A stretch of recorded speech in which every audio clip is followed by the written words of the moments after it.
নমস্কার দর্শক বন্ধুরা, চলে আসলাম তোমাদের সামনে ধূপগুড়ি থেকে একটা ঘটনা নিয়ে। আমাদের সুনন্দা পাল একটি ছোট্ট বোন আজকের ঘটনাটা শেয়ার করে। বোনের জীবনে এই ঘটনাটা ঘটে আজ থেকে প্রায় 3.5 বছর আগে। বোনটি বলে ধূপগুড়িতে আমাদের বাড়ি, আর আমাদের বাড়ি থেকে 5 থেকে 6 মাইল দূরে হচ্ছে আমার দিদা বাড়ি। আর এই ঘটনাটা ঘটেছিল আমার দিদা বাড়িতে। তখন কিন্তু আমরা দিদা বাড়িতে ছিলাম। ওই সময় আমাদের সামনে ঘটে যাওয়া একটা সত্য ঘটনা আজকে তোমাকে শেয়ার করলাম। আশা করি তুমি তোমার দর্শক বন্ধুদের অবশ্যই ঘটনাটা শোনাবে, কারণ ঘটনাটা সত্য আমাদের বাড়িতে ঘটেছিল। আচ্ছা, প্রত্যেক দিনের মতো ঘটনাটা শোনানোর আগে তোমাদের বলবো একটা করে লাইক করে দিও। যারা এখনো পর্যন্ত চ্যানেলটিকে সাবস্ক্রাইব করোনি অবশ্যই করে পাশে থেকে যেও। তাহলে চলো সোজা যাই ঘটনায়। আজকের ঘটনাটা আমাদের সুনন্দা বোন বলে, দিদি ভাই আজ থেকে 3.5 বছর আগে আমার দিদিমা প্রচন্ড অসুস্থ, প্রায় অনেক বছর ধরে উনি বিছানায় শয্যাশায়ী অবস্থায় পড়েছিলেন। তো আমরা যত সম্ভব যেতাম আমার দিদাকে দেখতে, মাও যেত, বাবাও যেত, আমার এক ভাই আছে, আমরা সবাই মাঝে মাঝে যেতাম, কারণ আমাদের বাড়ি থেকে দিদার বাড়ি ডিস্টেন্সটা খুব একটা বেশি ছিল না। তো সেরকম ভাবেই একদিন খুব মনে আছে, বর্ষার সময় বাড়িতে মা সেদিন রাতে খিচুড়ি রান্না করে, কারণ সকাল থেকে প্রায়টা সময় মা কিন্তু দিদা বাড়িতেই সময় কাটাতো, কারণ দিদার সাথে সাথে থাকার জন্য একটা মানুষের দরকার হয়। সেখানে আমার দাদু, সে কিন্তু প্রায় 10 বছর আগেই গত হয়েছেন। আমার দিদা একাই ছিলেন। আমার দুটি মামা আছে, যে মামা তারা কিন্তু বাইরে কাজ করে।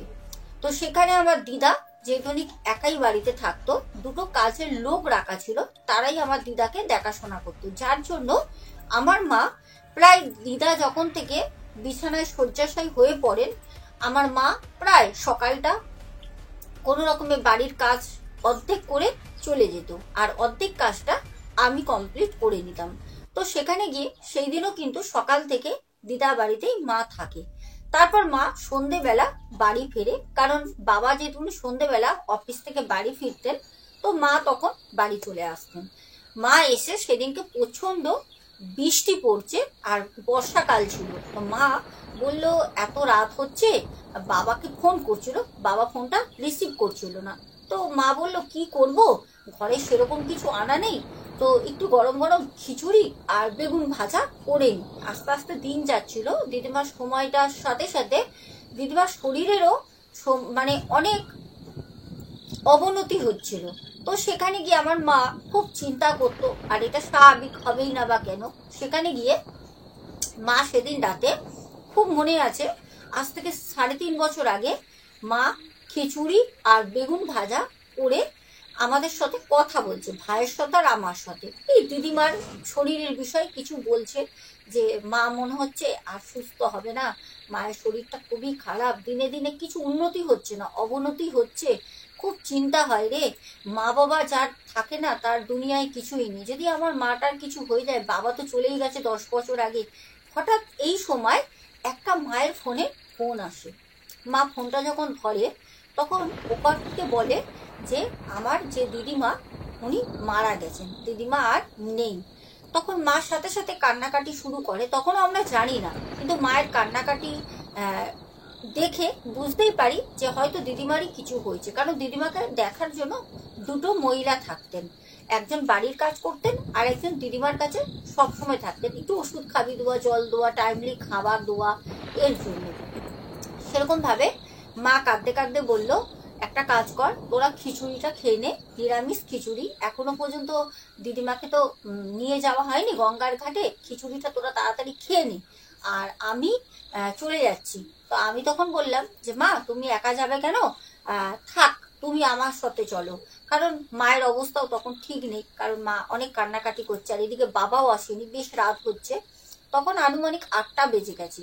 তো এই বলতে বলতেই দেখলাম আমরা যখন বেরিয়ে মামার বাড়ির দিকে যাচ্ছি মাকে নিয়ে, তখন দেখছি বাবা ঢুকছে। তখন বাবাকে বলতে বাবাও তড়িঘড়ি করে বাড়িতে, মানে বাবার অফিসের ব্যাগটা রেখে দিয়ে আমাদের সাথে চলে যায় শ্মশান ঘাটে। নিয়ে যাওয়া হয় সোজা আমাদের ওখানে শ্মশানে। শ্মশানে নিয়ে গিয়ে রাতের বেলায় দিদার শেষ কাজটা করে দেওয়া হয়, কারণ আমার মামারা যেহেতু বাইরে থাকেন কর্মসূত্রে, সেখানে আমার মা ফোন করে, তারা বলল যে এই মুহূর্তে তারা আসতে পারবে না, কোনো কারণেই না। যখন আমার মা আমার মামাদেরকে ফোন করে, তখন মামারা বলে যে তুই দিদি, তুই ওখানে থাকতিস, তুই মায়ের শেষ কাজটা করে দে, তুই করলেই হবে। আর সব থেকে বড় কথা, আমার যে দুই মামা তারা কিন্তু আউট অফ কান্ট্রি, তারা হচ্ছে আমাদের দেশের বাইরে থাকে। তো সেখানে গিয়ে তারা আসতে পারেনি। সেরকমই আমার দিদাকে রাতের বেলা নিয়ে যাওয়া হয় শ্মশানে। তখনও কিন্তু বাইরে বেশ বৃষ্টি পড়ছে। তো তার মধ্যেই দিদার কিন্তু কাজটা করে দেওয়া হয়। তো যাই হোক, রীতিমতো কাজ মিটে যায়। মাকে তো তেরাত্রি করতে হয়, তো মা সেরকম ভাবে বাড়িতে সবকিছু নিয়ম করতে থাকে। মা যখন তেরাত্রি কমপ্লিট করে, তারপরে একদিন ঘটনা ঘটলো। সেটা হচ্ছে, আমার মা রাতের বেলা আমাদের সাথে বসে পড়াশোনা নিয়ে কথা বলছে প্রায় সপ্তাহখানিক পর। তো তখন হট করে ঘড়িতে আনুমানিক 9টা বাজে। দেখলাম আমাদের ঘরে ভেতরে, যেহেতু আমাদের একটা ঘর থাকে, সেই ঘরটার মধ্যে আমি ভাই শুই।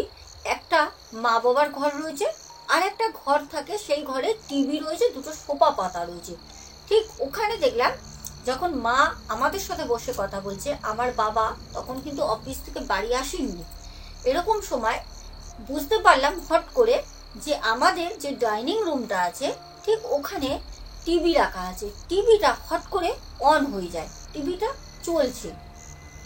আমার মা কথা বলতে বলতে তখন বলল যে কি হলো, টিভি, আমাদের ঘরে টিভি চলছে না? তখন আমি মাকে বললাম, হ্যাঁ দাঁড়াও আমি দেখি তো। লাভ দিয়ে গিয়ে আমি যখন ডাইনিংয়ে যাই, তখন দেখলাম ডাইনিং রুমে সত্যি টিভিটা অন, টিভিটা চলছে। তা আমি তখন বললাম, মা টিভি চলছে। মা বললো সুইচটা বন্ধ করে দিয়ে আয় তো। আমি বললাম, কেন, তুমি কি রিমোট দিয়ে বন্ধ করোনি? তো মা বললো মনে নেই। গেল সেইটা, আমরা সেই জিনিসটা কিন্তু কোনো কিছুই ভাবিনি। হতেই পারে, অনেক সময় হয় কোনো চাপে হয়তো অন হয়ে গেছে। তো যাই হোক, বাবা আসে, আসার পর খাওয়া দাওয়া করে রাতের বেলা শুয়ে পড়ি। দিয়ে যখন রাতের বেলা আমরা সবাই তখন প্রায় ঘুমাচ্ছি, 1টা 2টো বাজে সবাই। তো হট করে আমার যেরকম দিদার গলা ছিল, আমার মাকে ডাকতো মনি মনি করে। তো ঠিক দিদা আমার মাকে যেরকম ডাকতো, ওরকম ভাবে দুবার মায়ের নাম করে ডাকার শব্দ শুনি। তো যখনই কানে আসে আওয়াজটা, আমি ভাইকে বললাম, এ ভাই দেখ দিদা ডাকছে। তখন ভাই বলল যে আমিও শুনেছি দিদি, দিদা কোথা দিয়ে ডাকবে, দিদা তো মারা গেছে, সপ্তাহখানিক হয়ে গেছে। তখন আমি বললাম, হ্যাঁ রে, দিদার ডাক তুই শুনেছিস? বললো হ্যাঁ। ভাই তখন বলল, চুপচাপ শুয়ে পড়, ও এটা আমাদের হয়তো ভুল হবে, দিদা কোথা দিয়ে ডাকবে, দিদা তো মারা গেছে। যাই হোক, রাতের মতো শুয়ে পড়ি। সকালবেলা যখন ঘুম থেকে উঠি, তখন মা দেখি বাবাকে বলছে, জানো মায়ের কাজটা ঠিকঠাক হয়নি, আমার মনে হয় মায়ের আত্মাটা শান্তি পায়নি। আর আমরা তো কাজটা তেরাত্রি খুব তাড়াতাড়ি করলাম, আমরা তো সেরকম ভাবে ব্রাহ্মণের কাছে কিছু জানতেও চাইনি, একটুখানি চলো তো ব্রাহ্মণের কাছে। তো সেরকমই আমাদের যেখানে শ্মশান রয়েছে, ওই গঙ্গার পাড়ে অনেক ব্রাহ্মণ রয়েছে। তো সেখানেই আমার মা বাবা যায়। গিয়ে যখন জানতে পারে, তখন যে আমার দিদা অনেকটা দোষ পায়, সেই দোষটা কিন্তু কাটানো হয়নি। এবার এই জিনিসটা জানার পরে আমার মা এসে আমাদেরকে বলে যে জানিস তো, তোর দিদা যখন মারা গেছে, একটা গ্রহ নক্ষত্র ফের থাকে যখন মানুষ জন্ম হয় বা যখন মানুষ মৃত্যু হয়। তো মা বলছে যখন তোর দিদা মারা যায়, তখন তোর দিদা দোষ পেয়েছিল, সেই দোষটা না কাটালে পারে তোর দিদার মানে আত্মাটা কিন্তু মুক্তি পাবে না, আর আমাদের কিন্তু জ্বালাবে। তখন আমি বললাম, কেন দিদা আমাদের জ্বালাবে কেন, দিদা তো আমাদের ভালোবাসতো। তখন আমার মা বলল, সেইটা ভালোবাসতো যখন জীবিত ছিল, দিদা যখন মারা গেছে তখন তোর দিদা আর নেই, সে কিন্তু এখন প্রেতাত্মা, সে কিন্তু জ্বালাবে নানা রকম কারণে, ব্যবসায় ক্ষতি করতে পারে, মানুষের ক্ষতি করতে পারে, সংসারে অভাব অনটন আনতে পারে, সে সব করতে পারে। তখন আমি বললাম, তাহলে মা এখন কি করবে? তখন আমার মা বলল, ব্রাহ্মণের সাথে কথা বলেছি, ব্রাহ্মণ বলেছে 45 দিন পর দোষ কাটানো যাবে, কেন মৃত্যুর 45 দিন পর কিন্তু দোষ কাটানো যায় না, এটা হিন্দু মতে শাস্ত্রে আছে। তখন আমরা শুনি, কিন্তু কোথাও গিয়ে যেন আমার ভাই তখন বলছে যে এ দিদি, তাহলে পরে এই 45 দিন ধরে দিদা আমাদেরকে রাতে এসে ডাকবে? তখন আমার মা বলছে, রাতে ডাকবে মানে কি বলতে চাইছিস, তোরা কি কোনো আওয়াজ শুনেছিস? তখন আমি মাকে বললাম, হ্যাঁ মা, কাল রাতে মনি মনি করে দিদার গলা শুনেছি তোমায় ডাকছিল। তখন আমার মা বলল, এইটা তো আমিও শুনেছি। তাহলে কি সত্যি? আমি ভাবলাম হয়তো আমার কানে ভুল শুনেছি। যাই হোক, বাড়ির মধ্যে ওই থেকে একটা আতঙ্ক সৃষ্টি হলো। আর এটা স্বাভাবিক, কারণ একটা মানুষ জীবিত অবস্থায় কিন্তু যতই প্রিয়জন থাক, কিন্তু মৃত্যুর পর সে কিন্তু আর প্রিয়জন থাকে না, সে কিন্তু তখন অন্য একটা জগতে বাস করে, তখন তার পাওয়ারটা অন্য হয়ে যায়। তো যাই হোক, আমরা ভয়ে ভয়ে কোনো রকমে 45 দিনের অপেক্ষা করছি যে দিদার দোষটা কাটিয়ে দেবো, দিয়ে দিদাকে মুক্ত করে দেবো। এই 45 দিনের মধ্যে আমাদের সাথে কি কি ঘটেছে এইবার বলি। আমরা দিদা বাড়ি একদিন গেলাম, কারণ দিদা বাড়িতে কিছু জিনিসপত্র ছিল যেগুলো ওখানে পড়ে থাকলে দিদা যেহেতু বাড়িতে নেই, দামি আসবাবপত্র চুরি হয়ে যেতে পারে, তার জন্য আমার মা বলল যে জিনিসপত্রগুলো নিয়ে আসি, কারণ চুরি হয়ে গেলে পারে জিনিসটা তো খারাপ দেখায়। যেহেতু দিদা তো মারা গেছে, আর এমনিতেই দিদা একা থাকতো, তখন দুটো কাজের বউ থাকতো, এখন তো ওখানে কেউ থাকে না। তো আমার মা সেরকম ভাবে একদিন সন্ধেবেলা দিদা বাড়ি যায়, আর সাথে আমিও গেছিলাম। যখন যাই তখন দেখলাম দিদা বাড়িতে একটা অদ্ভুত একটা স্মেল বেরোচ্ছে, অদ্ভুত ধরনের, মানে একটা খারাপও না, আবার খুব সুন্দর একটা স্মেল সেটাও বলবো না, একটা গন্ধ।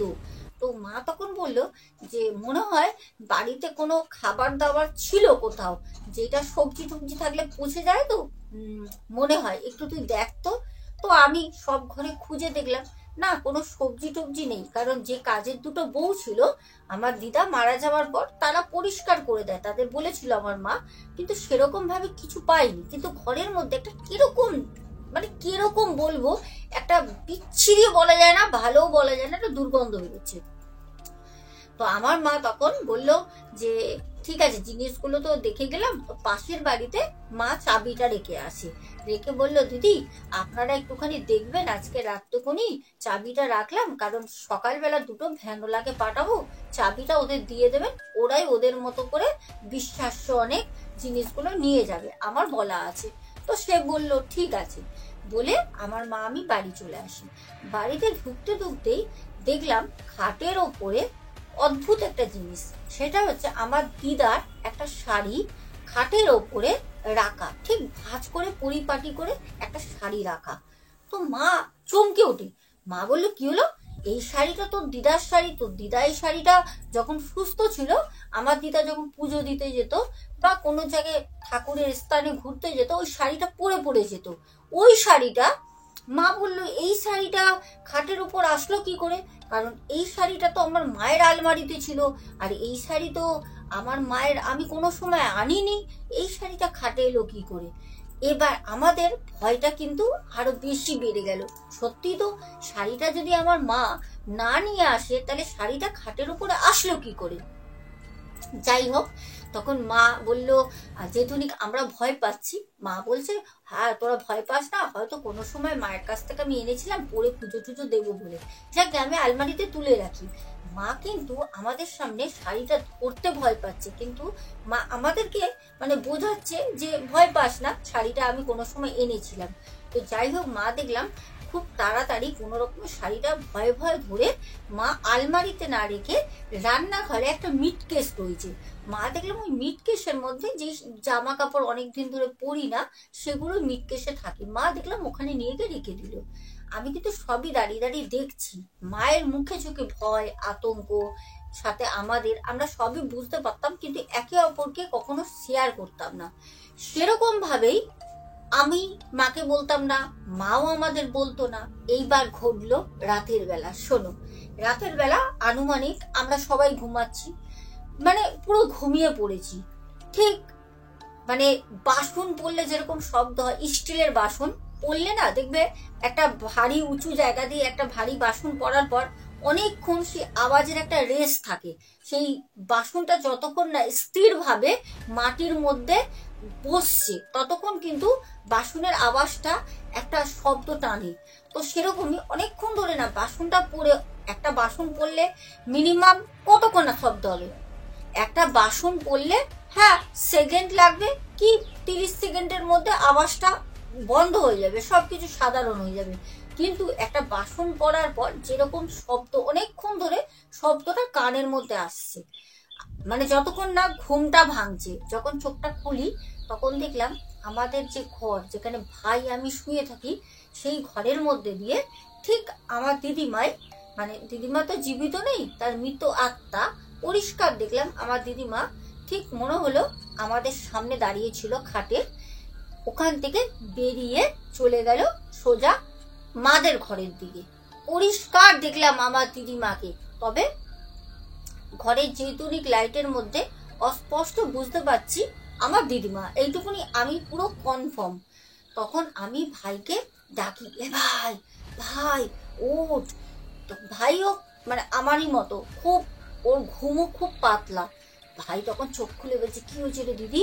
আমি তখন বললাম, ভাই জানিস দিদিমাকে দেখলাম। ও আমাকে তখন জড়িয়ে ধরে বলছে, এ দিদি তুই কি বলছিস? দিদিমাকে দেখলাম মানে দিদিমা কোথায়? হ্যাঁ রে, দিদিমা আমাদের এখানে দাঁড়িয়ে ছিল, দিদিমা দেখলাম মাদের ঘরের দিকে গেছে। তখন আমার ভাই বলছে, দিদি চল আমরা উঠে দেখি দিদিমা কোথায় গেছে। আর আমার মা বলল না যে দিদিমা তো এখন আর দিদিমা নেই, দিদিমা এখন মারা গেছে, অনেক দিদিমার শক্তি পাওয়ার, দিদিমা আমাদেরকে ভালো খারাপ সব করতে পারে। তো চল দিদিমাকে বলি, দিদিমা সামনে আমার এক্সাম রয়েছে, দিদির এক্সাম রয়েছে, তুমি আমাদেরকে ফার্স্ট করো, ক্লাসে যেন আমরা ফার্স্ট হই। তখন আমি ভাইকে বলছি, এ ভাই তুই কি ফার্স্টলামি করছিস? দিদিমাকে তুই বলবি দিদিমা তো ভূত। যাই হোক, মানে অ্যাকচুয়ালিও বিষয়টা আমি একটু ক্লিয়ার করে দিই। সেটা হচ্ছে আমরা ভূত জিনিসটা কি হয় আমরা কোনো রকম ভাবে সেটা জানি না। সব থেকে বড় কথা হচ্ছে ভূত, মানে ভূতকে ভয় পাই ঠিক আছে, একটা আতঙ্ক, কিন্তু আমরা মনে মনে ভাবি দিদিমা আমাদের খুবই আপনজন ছিল, খুবই প্রিয় ছিল, দিদিমা আমাদের খুবই ভালোবাসতো। তো দিদিমা মারা যাওয়ার পর দিদিমা আমাদের কি ক্ষতি করবে? কখনোই করবে না। আমরা সেটাই ভাবতাম চেতনিক। আমার মা বলেছে যে মৃত্যুর পর তার একটা এক্সট্রা পাওয়ার থাকে, সে চাইলে ব্যবসায় উন্নতি করতে পারে, অবনতিও করতে পারে। আমরা সেরকম ভাবেই কথাটা অন্যভাবে নিই। তো সেরকম ভাবে ভাই আর আমি পা টিপে টিপে দুজনে উঠে আমরা মায়ের ঘরের দিকে যখন যাচ্ছি তখন দেখলাম মায়ের ঘরে দিদিমা কিন্তু নেই। কিন্তু যখন আমরা মায়ের ঘরের গেটের সামনে যাই তখন আমার মা অনেক, মানে রামায়ণ মহাভারত অনেক বই ঠাকুরের, যেরকম হনুমান চালিসা এগুলো পড়ে, সেগুলো মায়ের ঠিক মাথার সামনে একটা ছোট্ট টেবিল আছে, ওখানে ওগুলো রাখা থাকে। আমরা যখন মায়ের ঘরের গেটের সামনে যাই তখন দেখলাম ওই যে ঠাকুরের যে বইগুলো রয়েছে সবগুলো কে যেন মানে হাত দিয়ে যেরকম ঝাটকা মারলে পুড়ে যায় ওরকম না ছিটিয়ে মেঝেতে পড়ে গেল।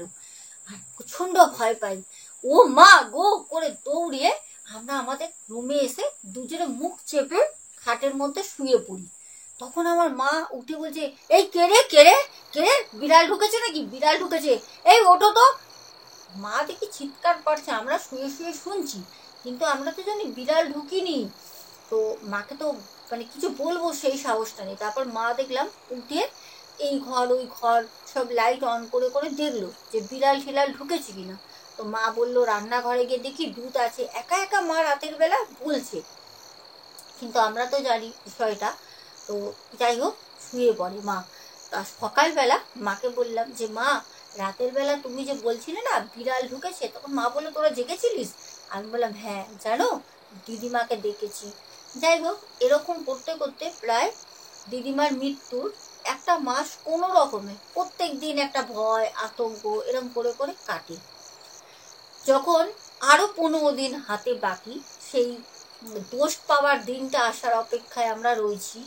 আমরা সত্যি কথা বলতে দিদিমাকে অতটা ভয় পেতাম না, ভালোবাসতাম তো। তো ভালোবাসার খুব কাছের মানুষ কি কোনোদিন ক্ষতি করতে পারে, আমরা এই জিনিসটাই ভাবতাম। কিন্তু যখন দিদার দোষ কাটানোর দিনটা খুব কাছে আসছে, দিদা যেতে চাইছে না আমাদের কাছ থেকে ছেড়ে, দিদা আমাদের মধ্যেই থাকতে চাইছে ওরকম করে, সেটা তো আমরা বুঝতে পারছিলাম না। কিন্তু হট করে ঠিক ৪৫ দিন যখন হবে তখন হঠাৎ করে আমার মা খুব অসুস্থ হয়ে পড়ে। কারণ আমরা দুজন স্কুল যাই, আমার মা বাড়িতে কোনো কাজ করছিল, ছাদে গেছিল জামা কাপড় শুকানোর জন্য দিতে, যখন ছাদ থেকে নামছিল মাকে ধাক্কা দিয়ে ফেলে দেয়। আমার মায়ের পায়ে প্রচণ্ড মোচড় লাগে, একটা আঙুল পুরো ফুলে লাল হয়ে গেছিল, মা হাঁটাচলা করতে পারতো না। যখন আমরা স্কুল থেকে আসি মায়ের ওই অবস্থা দেখে মায়ের কাছে জানতে চাইলে মা বলে স্লিপ করে সিঁড়ি দিয়ে পড়ে গেছি। কিন্তু আমার মা সেই কথাটাই রাতের বেলা আমাদেরকে বলে যে আমি পড়ে যাইনি জানিস, আমাকে কেউ পেছন দিয়ে ধাক্কা দিয়ে ফেলে দিয়েছে।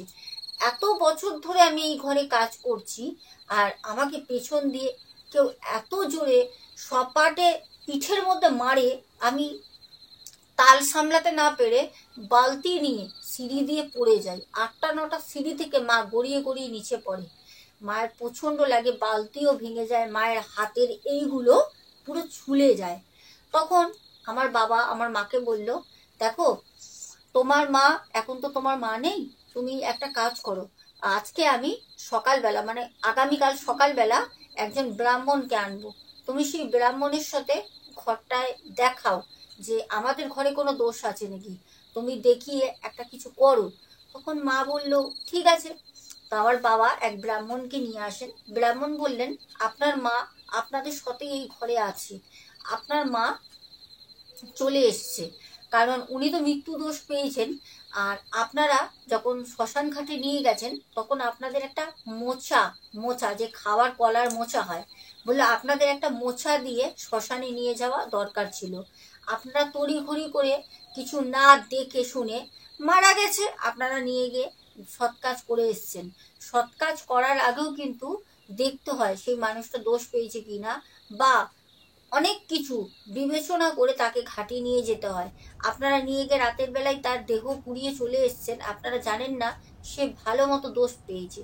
তো সেরকম ভাবেই আমার মা বাবা আরো আতঙ্কে ভেঙে পড়ে, বলল আপনাদের কিন্তু এখন খুব সাবধানে থাকতে হবে, কারণ আপনার যে মা মারা গেছে, আপনার মা কিন্তু এখন পরলোক গমন হয়েছেন, উনি কিন্তু ইহলোকে নেই, ওনার কিন্তু মৃত্যু হওয়ার সাথে সাথেই ওনার আত্মা কিন্তু খারাপ হয়ে গেছে।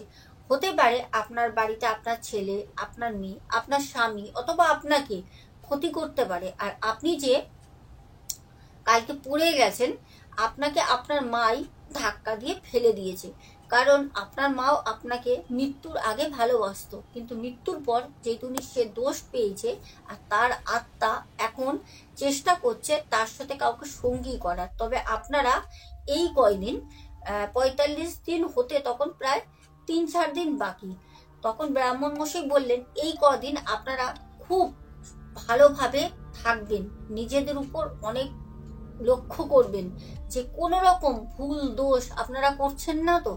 তখন আমার মা বলল যে না, আমরা তো ঠিক মতনই রয়েছি, কিন্তু এরকম অঘটন ঘটলে কি করব। তখন সেই ব্রাহ্মণ মশাই কিছু গঙ্গার জল দিয়ে যায়, বলল আপনারা এই গঙ্গার জলটা, এটা সাধারণ গঙ্গার জল না, এই গঙ্গার জলটায় মন্ত্র পড়া আছে, এই গঙ্গার জলটায় আপনারা সকাল সন্ধ্যা দুপুর ৩ টাইম কাপড় জামা পরিবর্তন করে সারা ঘর, ছাদে, আপনাদের বাইরে উঠোনে ছড়িয়ে দেবেন, আর সুগন্ধি ধূপকাঠি দিয়ে ঠাকুরের সামনে পুজো দেবেন, ঘন্টা শঙ্খ কাসর সব কিছু প্রত্যেক দিন বাজাবেন যতদিন আপনার মায়ের কাজটা না হচ্ছে, আর অবশ্যই ধুনো দেবেন।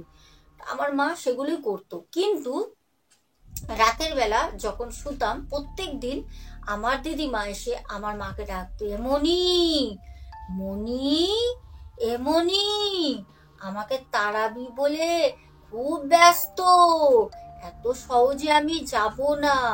তারপর যাই হোক প্রত্যেকদিন রাতে আতঙ্কর মধ্যে প্রায় 4টে দিন কাটানোর পর আমার মা বাবা আমরা সবাই মিলে গিয়ে ঘাটে উঠি, তখন আমার মামারাও আসে, এসে মানে আমার যে দিদিমার কাজটা সবাই আমার দুই মামা মা সবাই মিলে ভালো করে সম্পূর্ণ করে।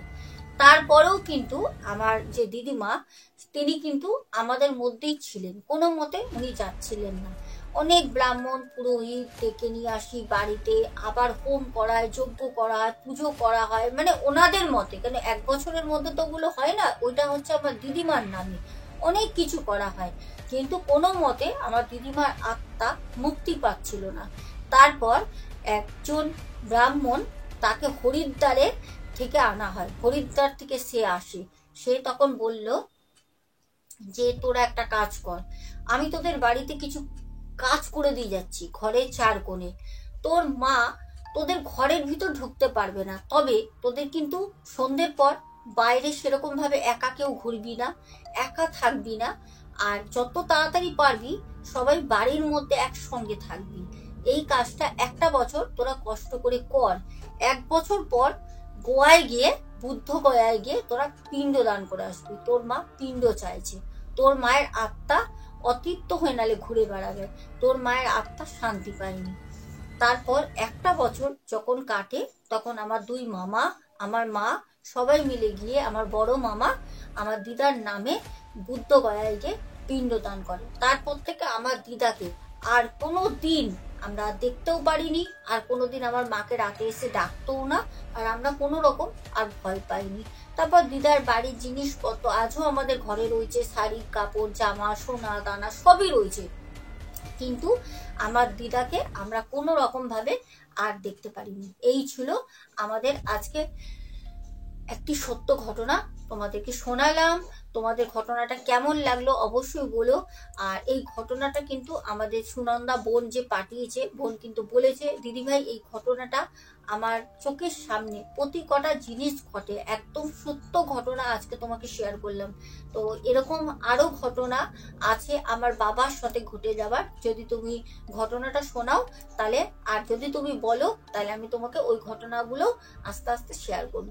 অবশ্যই বোন চাইবো তুমি অবশ্যই ঘটনাগুলো শেয়ার করো। সত্য ঘটনা আমরা সব সময় শুনতে চাই, সব সময়। আমি তোমাদের উদ্দেশ্যে সব সময় বলি যে দর্শক বন্ধু তোমরা প্লিজ আমাকে যারা ঘটনা পাঠাবে একদম জেনুইন তোমাদের সাথে ঘটে যাওয়া অথবা তোমাদের জানাশোনা পরিবারের ভালোবাসার মানুষের সাথে ঘটে যাওয়া সত্য ঘটনা আমাকে পাঠাও। সেই ঘটনা ছোট হোক বড় হোক কোনো ব্যাপার না, কিন্তু ঘটনাটা নিজেদের মধ্যে থাকা চাই। কোনো জায়গায় আগে বলেছো বা কোনো জায়গায় শুনিয়েছো এরকম কোনো ঘটনা একদমই শেয়ার করবে না, কারণ এটা শুধু আমার চ্যানেলে না, আমার থেকেও অনেক বড় বড় চ্যানেল আছে, দীর্ঘদিন ধরে আমিও তাদের ঘটনা শুনি, আমার অনেক ভালো লাগে। তো তাদেরও চ্যানেলে কিন্তু এরকমই জিনিস হচ্ছে, যে এরকম অন্য এক জায়গা দিয়ে ঘটনা তুলে আর এক জায়গায় ঘটনা পাঠিয়ে দেওয়া, এই ঘটনা আমার চ্যানেলেও হয়েছে। তাই জন্য আমি তোমাদের কাছে বলবো দর্শক বন্ধু তোমরাই শুনবে, তোমাদেরই ভালোবাসার এটা চ্যানেল, তোমরাই আমার পরিবার, তোমরা কেউ এরকম করবে না যে অন্য ঘটনা তুলে ঘটনা পাঠিয়ে দেবে, সবকিছু তো দেখা সম্ভব না।